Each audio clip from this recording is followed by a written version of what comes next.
Pyetja që kohëve të fundit po shoh shumë ëndra të këqija, ju lutem çfarë do më tregoni, çfarë bëj? Ata të cilët do thotë nuk janë të rahatshëm në gjumin e vet, do thotë duhet me pas parasysh se çish flen ki njeri, apëtan. Janë disa kushte se çish duhet me flet. Kushti i parë çka duhet me pas parasysh kur bjen njeri do thotë me fletën, mos me fletën me bark të frim.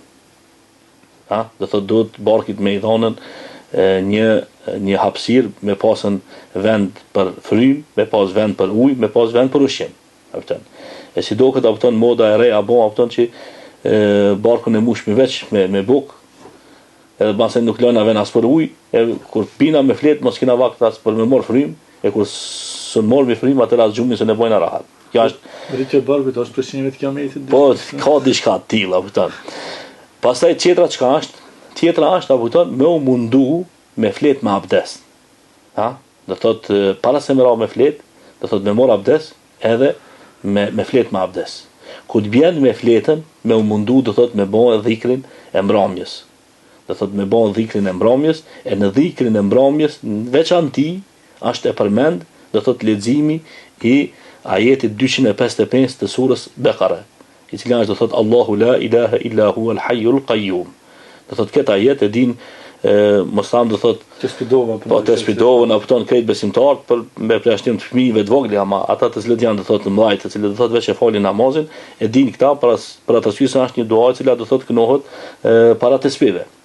Do thot kjo është një dua shumë e fortë dhe e madhe, për të cilën dua ka thënë pejgamberi sallallahu alaihi wasallam se çaj njeri i cili e kënon këtë dua para se me flet, vin dy melaçe edhe e ruajn tek deri sa mos zgjohet. Do thot një melaçe ka ona e djathtë, një melaçe ka ona e shmajt.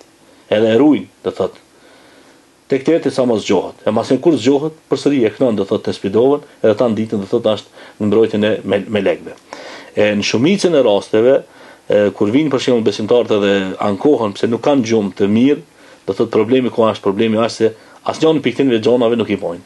Do thot as nuk vënojnë kujdes për lukthin, as nuk vënojnë kujdes për avdesin, as nuk vënojnë kujdes për dhikrin, e pastaj normal që do thot është sikur një njeri pa mbrojtje hiç. E çaj i cili është pa mbrojtje, e rroki ftofti, e rroki nxehti, e rroki do thot këtë problemet.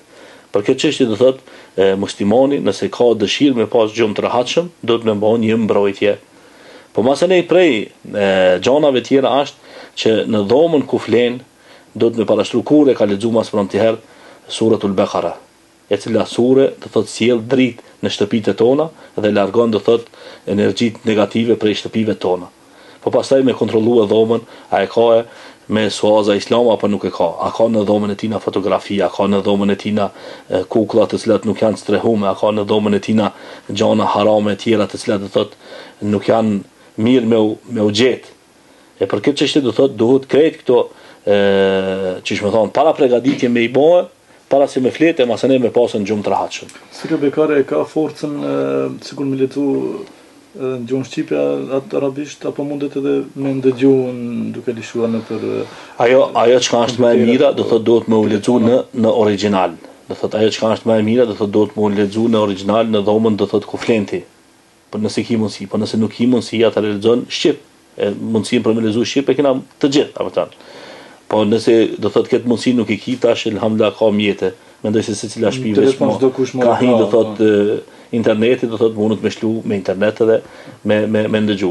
Thjesht veç e shkruan suratul Bekara edhe e ka në internet. Një pyetje tjetër e kemi nga Molla Feriti, thot një ilahi talishem. Po mirë, vërtet.